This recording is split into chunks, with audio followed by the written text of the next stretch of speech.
Hey there, and welcome to another episode of the Digital Marketing Therapy Podcast. I'm your host, Sammy Bedell-Mulhern, and thank you so much for joining me today. We are talking about how to get more visibility for your organization in your local space online, also referred to as local SEO. So SEO stands for search engine optimization, and really what it means is how can you get your website optimized in order for it to show up more in search. Now, there's so many different strategies and things to do when it comes to this that it can be a bit overwhelming, but we have some tips for you today on how to get started, and if you started, how to kind of keep things going a little bit. I'm joined by Wendall Jordan, who is going to walk you through some basic steps and kind of help you understand the importance of SEO and how it can help you grow your visibility in search engines, get your more eyeballs on your stuff, and really build out your presence online. Wendall Jordan Jr. is a passionate and dedicated professional in web designing in the digital marketing sector. He has 10 years of experience in sales and marketing. Currently, he's the owner of Jordan Marketing Consultants, a digital agency focused on high ROI marketing solutions. Jordan and his expert team promote businesses with compelling digital marketing strategies and deliver measurable outcomes in real time.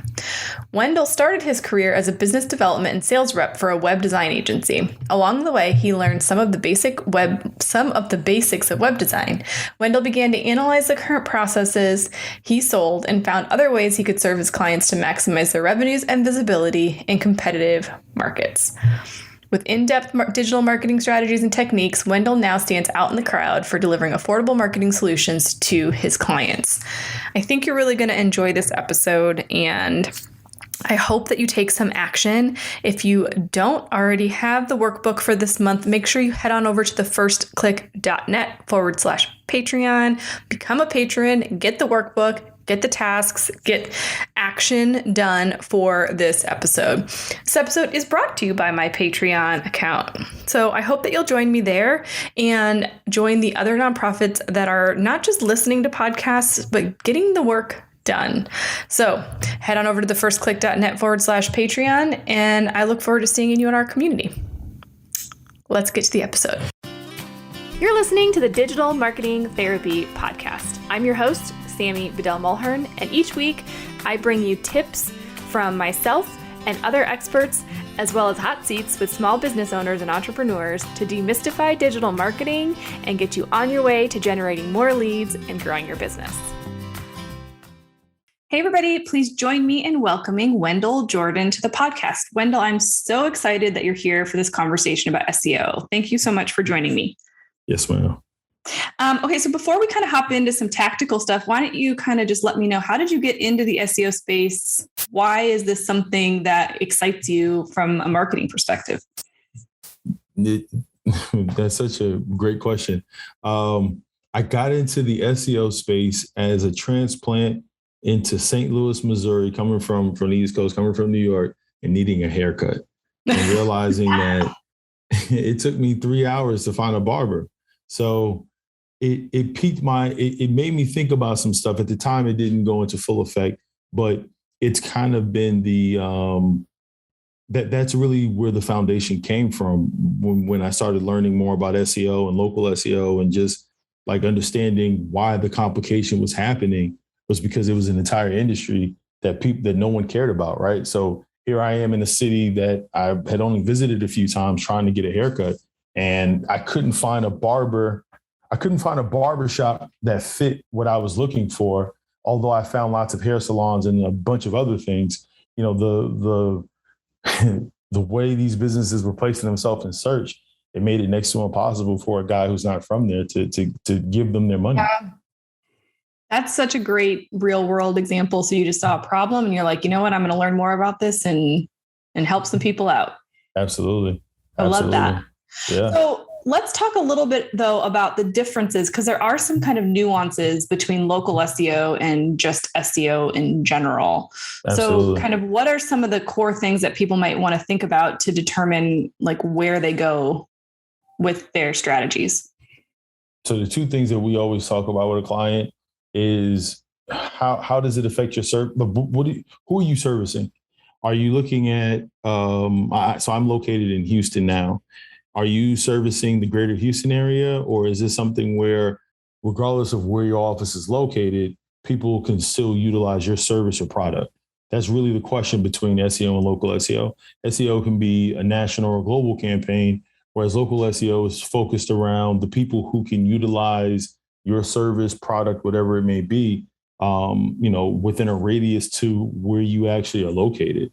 So I think that's really where we start off is where are you and how far out is your customer, right, from your location? And then can someone, just using that same barbershop, again, being in Houston, is someone traveling from Oklahoma to Houston to get a haircut? Absolutely not. So we know that, Right. local SEO is going to be way more important for you. You'd have to be one heck of a barbershop. You'd have to be an amazing barbershop to travel the state in order to get just to get in line to get a haircut. Absolutely. So I'm also curious, kind of what you've seen now, going back to that experience that you had, but then also I feel like with COVID, local SEO became even more important because people were then ordering groceries, buying, or getting like restaurants. Like I know my biggest issue was like trying to find food and get it delivered. Right. I mean, right. First world problems, but I mean, how have you seen kind of local SEO change in the last year and a half? Man, so what's interesting is, and you may disagree with me, I don't know that it's changed so much as people realize that it is relevant, right? Yeah. Back when I was looking for that barbershop to cut my hair, I had an agency.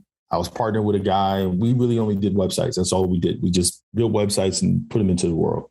And it sparked the conversation with him and I about what local SEO was, because at the time it wasn't really a term, right? Like it was kind of, when I would say it to people, they'd be like, who? Right? So I think in this new pandemic, shelter in place, quarantine and chill life that we have, we now have an appreciation for what's local.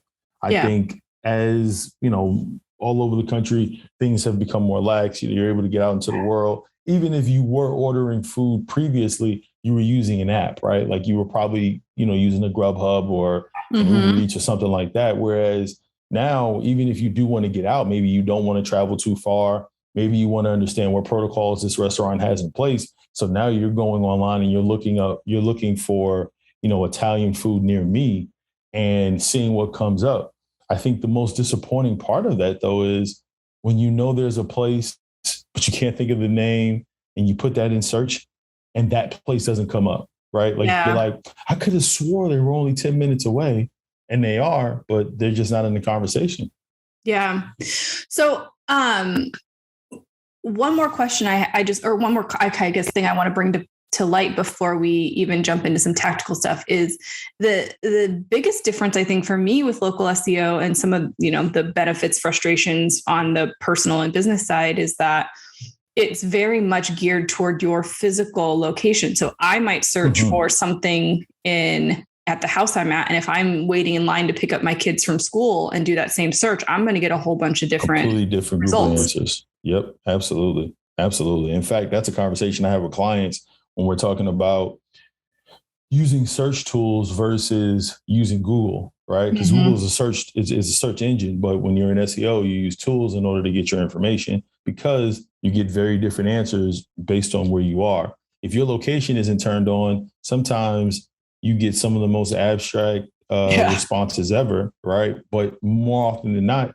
it's using cell towers, right? It's using geolocations to be able to help you, at least the way search engines feel. They're helping you find the answer to what's near you, right? Because again, your kids may go to school 20 minutes away, but the restaurant you're looking for may be 10 minutes in the opposite direction of your home. So it's really 30 minutes from where you are.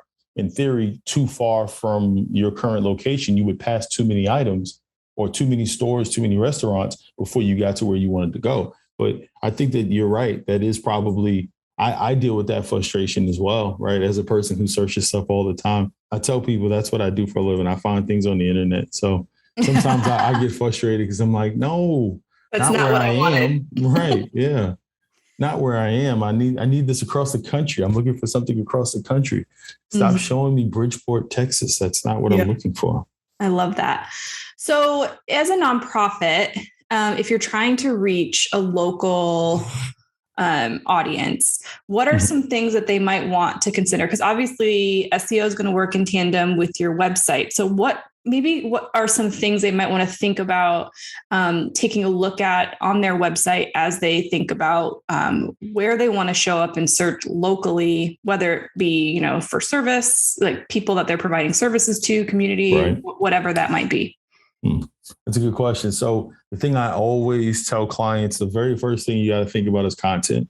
What kind of content do we have on the site? What are we talking about, and who is going to be listening?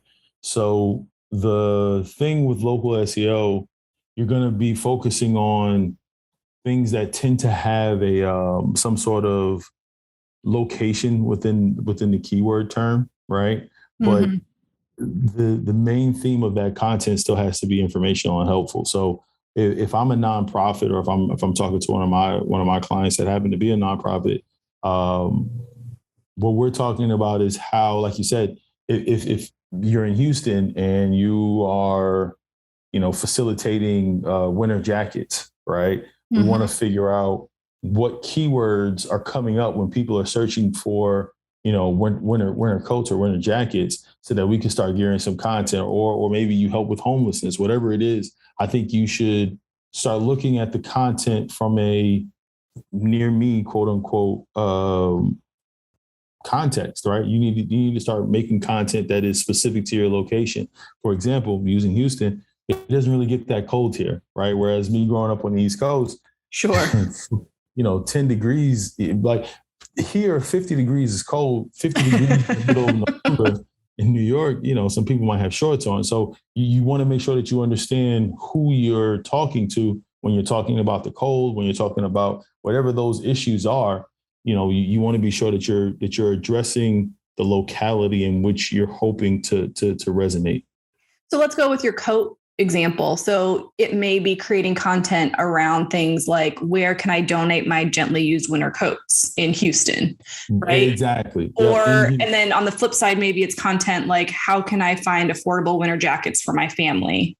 Right. Exactly. Those are two great ones. I mean, the thing that you're definitely going to want to do, like you said, if we're digging deep into the technical part of it, is making sure that you're using all the free resources. That is a time when you can actually use that Google search to see how many people are searching. If you ever type in a keyword, if you're ever asking Google a question, it always tells you how many other people are asking this question, right? Right below that search, right below the search bar, after you hit the search, it'll have in parentheses, 74 million searches. So you're not alone, right? I believe and I always get this wrong, I believe it's Answer the Public is another great resource to be able to kind of figure out what questions people are asking and put yourself in the position to better answer them. Because like you said, it may be, purchase, where can I find inexpensive winter coats? Or some of those words may be slightly different for you to get more people to, or for you to get your response in front of more people. Yeah. So I love that. So really paying attention to what people are searching for, the problem that you solve, putting those together and creating content around that. And then I think the benefit that you have as a nonprofit is that Google ad grant, which then can get you automatically at the top of the search results if you're playing all those things correctly. Absolutely. I think using the Google for Nonprofit platform and that grant is paramount. I think it's, and I'm nowhere near as versed in the nonprofit space as you are, but I know every nonprofit that I've encountered has never heard of it. And I don't know how, I wish more knew about it, because I know some really awesome nonprofits that struggle with funding. And to be able to have access to free ad money is amazing, right? As long as you got the right credentials in order. But if you're able to tie those ads into content that speaks to the person clicking the ad, you're now really living in your purpose and getting it done. Well, and what I love about what you're saying is, and I think what I would encourage nonprofits to do is start with kind of what Wendall's talking about, creating the content, creating search terms, building that out. Because without that, the Google ad grant won't do much for you, right? You need to have the website working. So starting with that, and everything that we're talking about today so far, I mean, has been free, right? Like this is all stuff that you can do for free, but still get more people learning and hearing about your stuff. So outside of content creation, is there anything else that organizations might want to just take a look at when it comes to their website as they're starting to ramp up their local SEO strategy? So when you talk about the on-site stuff for local SEO, tends to be some of the same things that you would find in an SEO strategy. So, at the speed of the site, a user experience, just to pause right there on user experience, we create content that speaks to people who are DIYers and people who are looking for a professional, only because we understand everyone can't afford a designer, right? Or they think they can just do it themselves, right? Let's just be fair. But either way, you want to look at how quickly your site is loading, and you also want to make sure that you're understanding that. And the best way to do this, as silly as it sounds, is to give it to someone that you know. Give your URL to somebody that you know, and ask them what they think this page is about. That is the greatest way to understand user experience, right? Is to get a user to tell you what they think is supposed to happen, and if they're not understanding it, you have a user experience problem, right? You don't need amazing analytic to do it, right? You just ask someone, hey, what is this site? What does this page mean to you? What do you think I'm trying to explain here? And if they can't give it back to you, then you need to go back to the drawing board. That user experience, again, before we start tying ads in, if it's hard for someone to get to where you're trying to get them to, right? If it's hard for someone to reach the goal, they leave. That's just the way it works. They're not going to try to figure it out. They're not going to have mercy on you because you did it yourself, or because the design guy is only 6 days into working, right? They're just leaving, So that user experience, in my personal opinion, even if a site loads slow, sometimes we accept it because someone we know sent us the site, and we're just like, right. Oh, wow. But then when the site loads and the menu is overlapping the content, or the menu has 17 tabs and some of them don't make any sense to us, and we're not sure where to get our information, we'll just go, we'll completely abort the mission and hope that the person that sent us the link can at least tell us is there a shorter way for me to do this? Right? Those are the things that, again, to me, user experience is paramount, because when you start talking about the ads, when someone clicks the ad, you need to make sure that you get them to the goal as fast as possible. So those are the two key things. But again, very similar to SEO. The other one too is to be looking at if you have meta titles and meta descriptions on all your pages. That's the other key part.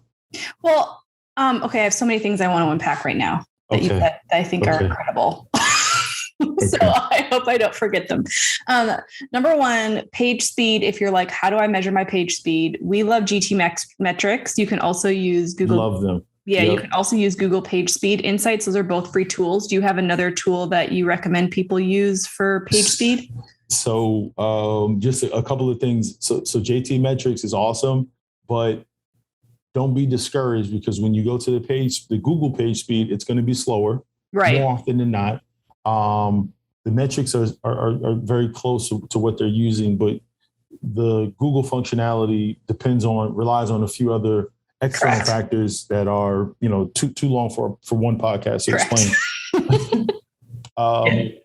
Lighthouse is another. I use Google Chrome for my browser. So Lighthouse they have an extension for Lighthouse where you can actually do it directly on the page and run a speed test, and it'll give you it'll give you a better read than the actual page speed. Than the page speed tool. You can use, as far as page speed, those are really the only two that those are my two go-tos. But GT Metrics is awesome. But again, don't get discouraged when you put it into Google itself and the number is, abysmal. because it happens. It does happen. Okay. So the second thing, when you are talking about the meta descriptions and titles, yes, I feel like that's something that people get in their own heads about and get really like, oh my gosh, like this is very formal and I don't know what to write here. Like they just, right. I feel like people get stuck there. So could you give people maybe some tips on how to write titles and meta descriptions, especially for local SEO, that might help kind of get them unstuck? Ooh. So one, what I tell every client whenever we're talking about content, we are not submitting this to the Oxford Journal. No one is going to win, any Peabody Awards for the stuff that we're writing on these sites, right? At least not in my experience. Right. So we can always, take it down a few notches. The other thing that I would say is just align with the way that you want people to understand your organization's communication. So for me, I'm very laid back. I'm silly most times, right? Most of my clients, we have a lot of fun on our calls. Our calls go long for that reason, right? Like my 30-minute call is really 45 minutes unless it's really a tight schedule that day. So when I'm putting together content or when my team is putting together content, one thing that I always make sure to impart is we're never too stuffy, right? So when we're putting together titles, the title may even be a joke, right? But that speaks to the tone in which they're going to interact with me. Right. How do you get them to click? It's showing your personality, but it's also not being clickbaity in that like what they're going to land on is still valuable content for what they were searching for. Exactly. But as far as best practices, I mean, it's difficult because when you look at keyword tools, when you look at SEO tools, like on-page SEO and off-page SEO tools, they always want you to use the keyword in the title and or the description, really on both. But it's hard sometimes, it's hard for your target keyword to be naturally put into a 160 character sentence, right? Like it's really difficult. My personal opinion, and I don't know that it hasn't hurt any of my clients. Google has most recently put out an update that'll actually change your meta title based on what they think it should be. So I think that this does resonate. Make sure that meta title it really should be that 160 character summary of what this page is about, right? Because again, we're talking about content, even if it's just a service page, right? Or if it's explaining why you started the coat drive, or if it's content, just detailing what it means to what a gently coat, how do you describe a gently used coat, right? Like if it's any of those things, I think you want to make sure that meta title, especially, is more of a statement. Right. If you can include the keyword that's prominent on the page, sure. I don't think that you're necessarily going to lose the world if you don't. Not in today's SEO. Yeah. If we go back to the code drive example, though, and if we're talking local SEO, would you recommend that organizations say something like, donate your gently used winter? I mean, this might not be 160 characters, but let's just pretend.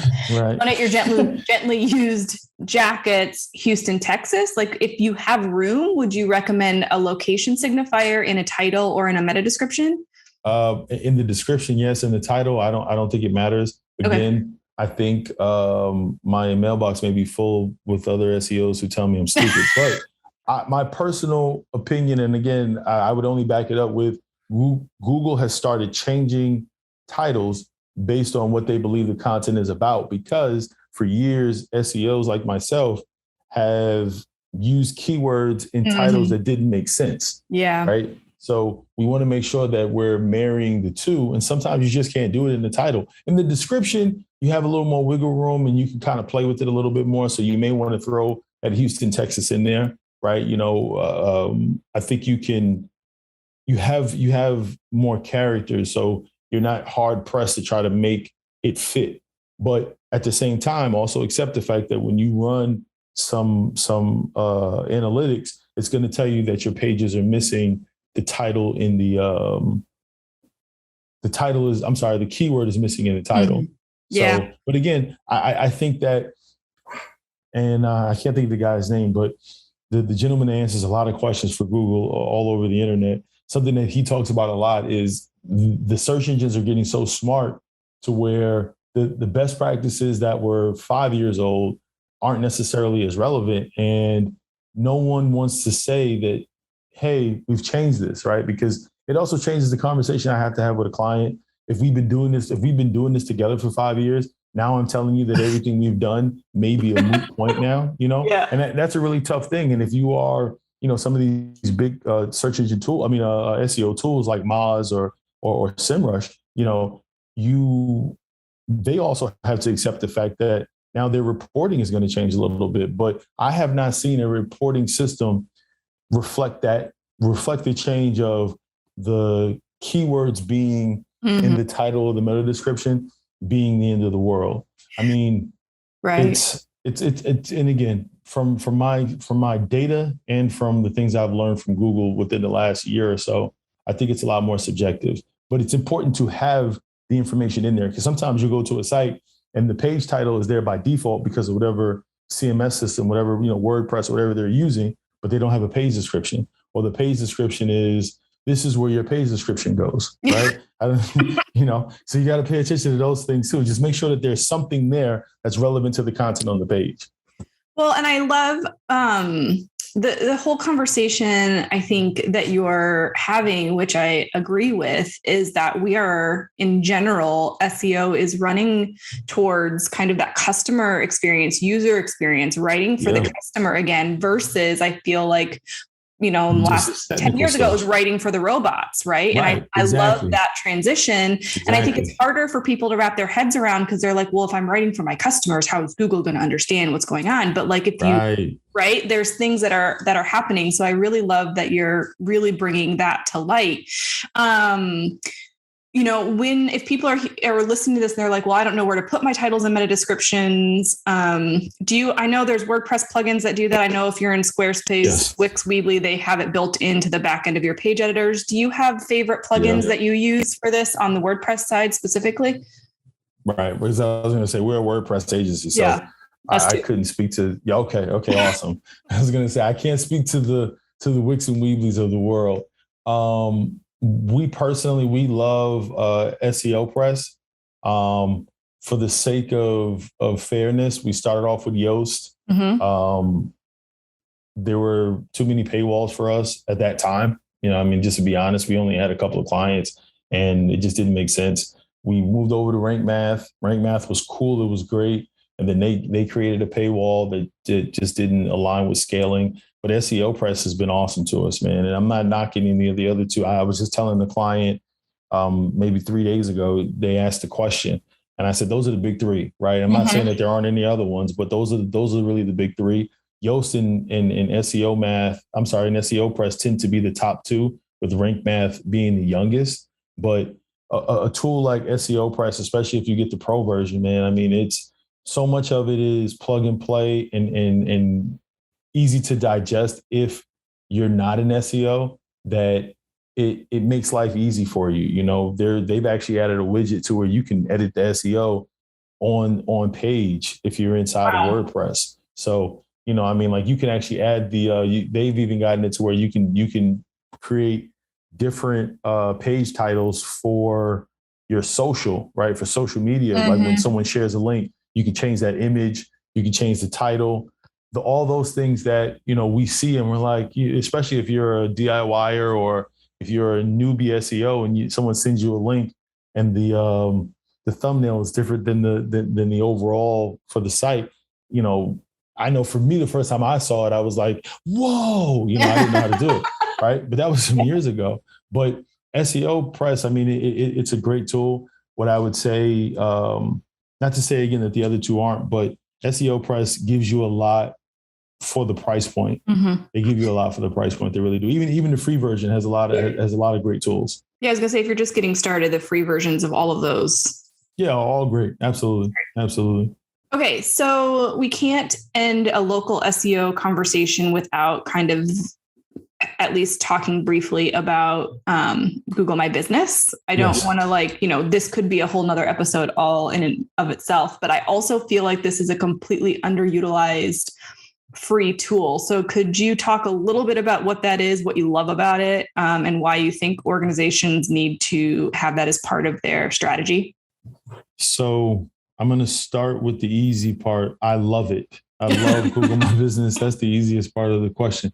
I've been using Google My Business so long. So something that is always tough for me at this point is some of these things, again, when I first started using them, they were so deep in the forest and the mystical woods that no one really used it. And then they evolved into this thing that now you have people who've built businesses around optimizing your Google My Business, right? So there's so many things to it that I can't really speak to, just because I know they changed like the verification processes. They've changed them like 4 times since I first started using them. Mm-hmm. But the thing about Google My Business that I love is that it's free, right? That's my favorite part.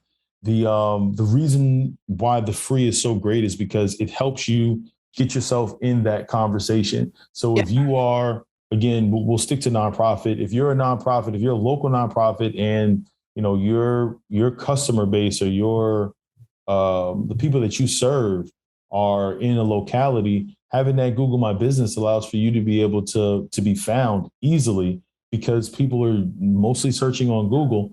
And when they see that Google My Business in the top right corner, it almost brings a level of validity, right? 100%. And especially if it's verified, the little verified check is there and everything aligns. They're able to see when you open, what services you actually offer. They may have even found you from someplace else that has outdated services, but because you've claimed your Google My Business, you're now able to list your services. You can list products if you're a for-profit business, whatever it is. Google My Business tool has so many different layers to it, to where, I like you said, we could go into a whole other podcast just about that. Well, and maybe we will.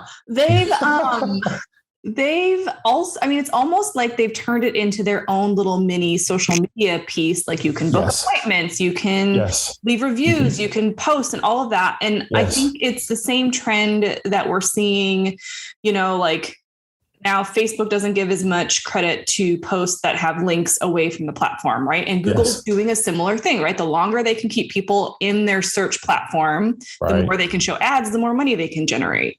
So like, why would you not use their free tool? Like, just why would you not? Yeah, right. Exactly. Why wouldn't you? The other thing too to mention is there's some great analytics that come from Google My Business all by itself. Even if you don't have anything else set up and you just have a Google My Business, they give you a ton of information on how people are finding your Google My Business and what they're doing when they find it. So it is an amazing tool. Well, and if you're newer, if your website is newer and you are not necessarily showing up in search, like that will show up faster than your website. Yes. It actually shows up faster than, like, I have one client, and his question was, why is it showing up? It doesn't show up higher, but it always comes up in that top right corner, right? It always shows up there. And he's like, well, I don't understand. And I'm like, well, like you said, it's Google's tool. So because we have it, they're utilizing it. It's not a bad thing just because they're not going to the website, but it's just because the website isn't coming up. It's showing up in the search results, but they want them to look at the Google My Business, right? That's paramount for Google. Right. Well, and if Google tells us something, who are we to ask questions? It's all about playing the game, right? Right. Exactly. 100%. Google's in total control of the internet at this point. I forgot the statistic, but they make up, their platform is used predominantly for search. Again, we don't search things, we Google them, So that tells us a lot. Okay. Well, we could probably talk about this for a long time, but I don't want to completely overwhelm everybody with like, oh crap, here's like 50 things that I have to do. So we may have to have you back to talk specifically about Google My Business, because I know there's so much to unpack there. I definitely encourage you guys to hop in there, make sure your account is set up, and just start playing with it, because it's a pretty user-friendly backend. It's really easy to use. Yes, it is. It is. Yeah. Of all the things that Google does have, that's the one that is my one hiccup with Google is for somehow to be so amazing.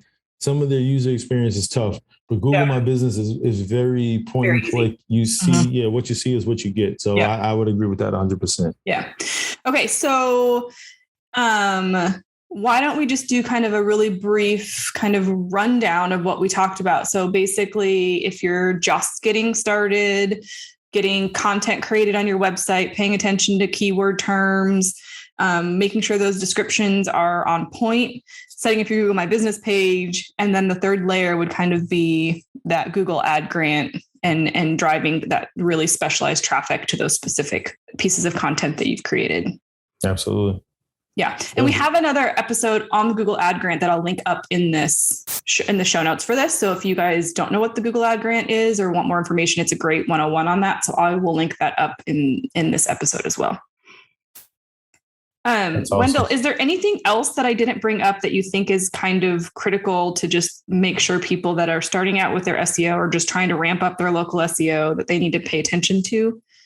I don't think you left it out, but I want to impress upon everyone that if you've taken the time to listen to this, because this is at the end, if you've taken the time to listen to this, just do stuff, right? Like, don't be afraid to do things. You are at 0 right now.